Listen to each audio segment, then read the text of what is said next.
रहा था। ये देखिए, कांग्रेस अध्यक्ष मल्लिकार्जुन खड़गे, उन्होंने इस बयान से सीधा किनारा कर लिया। इस बवाल में एक चकल्लस वाली घटना भी हुई। लोकसभा चुनाव से पहले ही कांग्रेस अध्यक्ष और इंडिया गठबंधन के संयोजक मल्लिकार्जुन खड़गे ने मान लिया कि बीजेपी 400 पार जा रही है, जिसके बाद पीएम मोदी समेत पूरा सदन ठहाके लगाकर हंस रही थी। पहले आप ये वाला बयान सुनिए। आपका इतना बहुमत है, अब तो पहले 330 334 की, अब ने तो 400 पार हो रहा है।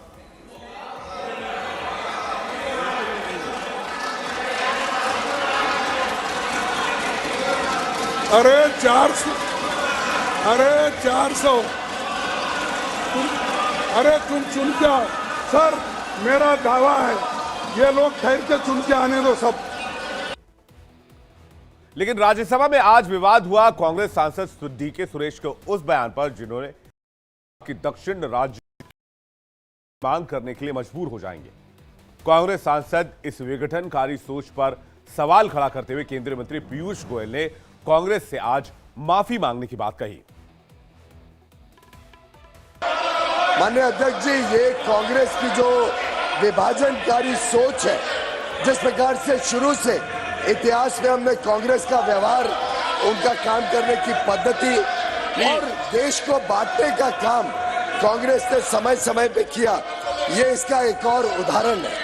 जब माननीय वित्त मंत्री एक देश के सामने विकसित भारत की कल्पना कर रहे हैं, देश के सामने अमृत काल में कैसे देश आगे जाएगा, उसी दिन ऐसी विभाजनकारी सोच, देश को तोड़ने वाली सोच, मैं समझता हूं कांग्रेस के अध्यक्ष ने इस पर स्पष्टीकरण करना चाहिए।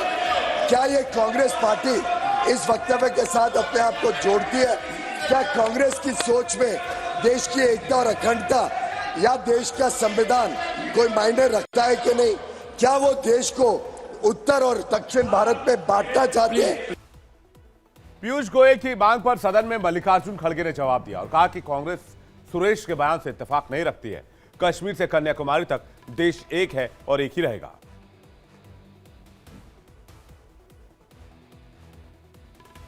अगर कोई भी देश को तोड़ने की बात किया, हम कभी सहन नहीं करेंगे, चाहे वो किसी पार्टी का हो, चाहे मेरे पार्टी का हो, चाहे उनके पार्टी का हो, चाहे और किसी के।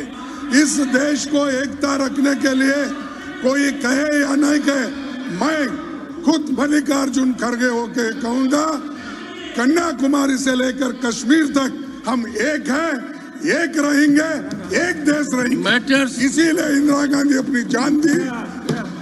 तो राजीव गांधी जी जान दिए।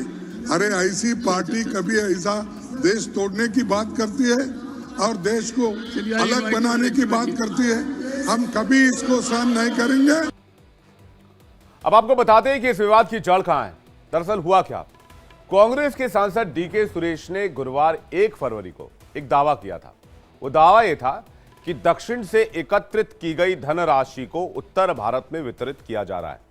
यानी इसको आसान भाषा में समझे तो उनके कहने का मतलब यह है कि दक्षिण भारत से पैसे कमाकर सरकार उसे उत्तर भारत में फ्लो कर रही है, उत्तर भारत में खर्च कर रही है। दक्षिण भारत को उसका उचित हिस्सा नहीं दिया जा रहा है। अगर दक्षिण के राज्यों के साथ हो रहे अन्याय को ठीक नहीं किया गया तो दक्षिण राज्य एक अलग राष्ट्र की मांग करने को मजबूर हो जाएंगे। इस बयान पर कांग्रेस घिर गए। डीके सुरेश कर्नाटक के उप मुख्यमंत्री डीके शिव कुमार के छोटे भाई हैं और कर्नाटक की बेंगलुरु ग्रामीण सीट से सांसद भी हैं। कर्नाटक से वही कांग्रेस के इकलौते सांसद चुनकर आते हैं, इसलिए उनके बयान पर खूब हंगामा हुआ। लेकिन आज लोकसभा में एआईएमआईएम के नेता अजदुद्दीन ओवैसी ने भी पीएम मोदी पर हमला बोला। ओवैसी ने पीएम मोदी को पुजारी सम्राट बता दिया।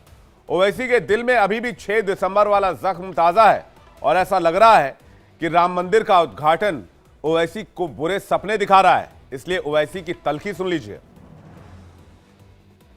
जिम्मेदारी के साथ कह रहा हूं कि मैं अपने बचपने में जब हिस्ट्री पढ़ता था तो मैंने एक स्टैचू की फोटो देखी थी, प्रीस्ट किंग ऑफ मोहनजोदारो। ऐसा लगता है कि वैसा ही लग रहा है कि प्रधानमंत्री नहीं है बल्कि पुजारी सम्राट बन चुके हैं वो।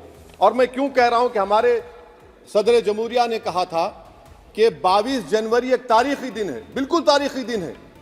22 जनवरी की बुनियाद 6 दिसंबर 92 को रखी गई। 22 जनवरी की बुनियाद 86 में ताले खोलकर रखी गई। 22 जनवरी की बुनियाद जीबी पंत ने रखी थी, इसीलिए तारीखी दिन है। आप बताइए कि आज इस मुल्क में चाहे कोई सेकुलर पार्टी का हो या जो भी हो, वाले सब सेकुलर है, बुरा मैं हूं,